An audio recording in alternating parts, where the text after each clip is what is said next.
preparing to take off.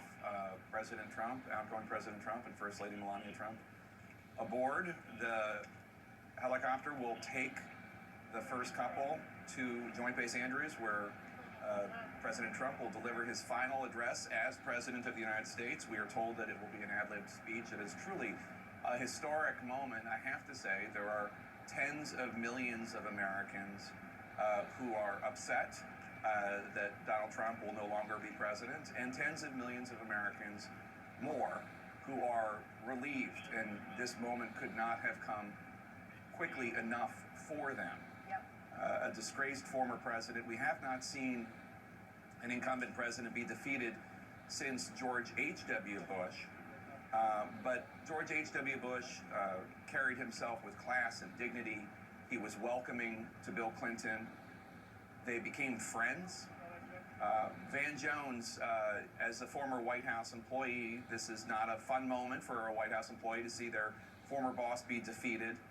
But then again, there are a lot of White House employees who are very distressed with the ugliness that Donald Trump has wreaked on the country just since he lost. Yeah, well, I mean, a lot of former White House staff are just, I think a lot of just, human beings, people who have, functioning brain stems and beating hearts, to watch what's happened to the country.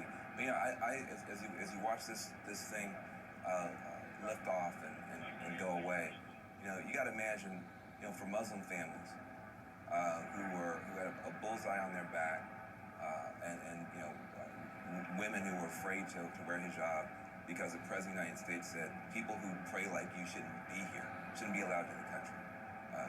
Imagine how they're feeling watching this, that there's a repudiation, a complete repudiation of that approach. The House, the Senate, and the White House given to a party that sees them as human beings. You think about all the immigrant families. You think about the babies snatched away at the borders. We still don't know what's going to happen to those babies. So this is I think a moment of relief for a lot of people. Wolf Blitzer. Yeah, this is a brief flight, this Marine One chopper flight from the South Lawn of the White House over to the Joint Base Andrews. But this is a moment, John King, this is a moment in history. The last time this president will be aboard Marine One, the last time he will board Air Force One. He will have a little bit, of a speech, I suspect. It looks like a tiny little crowd has gathered at Joint Base Andrews, but it looks like he's going to take a little tour over the city before he heads over to Joint Base Andrews. One last look down at Washington. Remember 4 years ago, the question was, would the disruption of Donald Trump change Washington for the better? Would it break the paralyzed politics? That was the conversation 4 years ago. On this day, it is clear that the disruption of Donald Trump made Washington more divided. It included, in the end, a violent attack on the United States government by his supporters 2 weeks ago today. I believe that's the President's Hotel, the building you just saw the helicopter pass behind it, not far from the White House. And now he is behind us, Wolf, about to pass the Capitol building, where in under 4 hours, Joe Biden will put his hand on a Bible and become the President of the United States. You saw there helicopter Marine One passing by the Capitol dome. Again, it's just hard to fathom. It was 2 weeks ago today that supporters of this president, carrying his flag and wearing his hat and wearing other hateful messages on their clothing, stormed that building. Stormed that building because they believe the president's lies. That's not excusing their conduct. Dozens of them have been arrested and will face the authorities. But that is the final legacy of Donald Trump. He challenged the very system that made him president 4 years ago. He tried to ignore and defy in the end. And the system survived that. And today, Joe Biden, a person who respects the office and respects democracy, respects tradition, will become the president. Yeah, he's flying over Washington, D.C. right now, heading towards Joint Base Andrews. A brief little flight. Looked like it wanted to do a little circle over the U.S. Capitol. And we could hear him where you and I are sitting, John. We could hear that Marine One flying just over our heads, not too far away at all. But should be landing Joint Base Andrews. It's what a difference 4 years makes. He had a very impressive, huge crowd at his inauguration. It's going to be a little pathetic, a tiny little crowd at Joint Base Andrews, where he's going to say goodbye. As we watch this circling over the Capitol a little bit to give the President and the First Lady one last look. And again, when he gets off that helicopter, he will not ride it again as President unless he tries to come back in 4 years.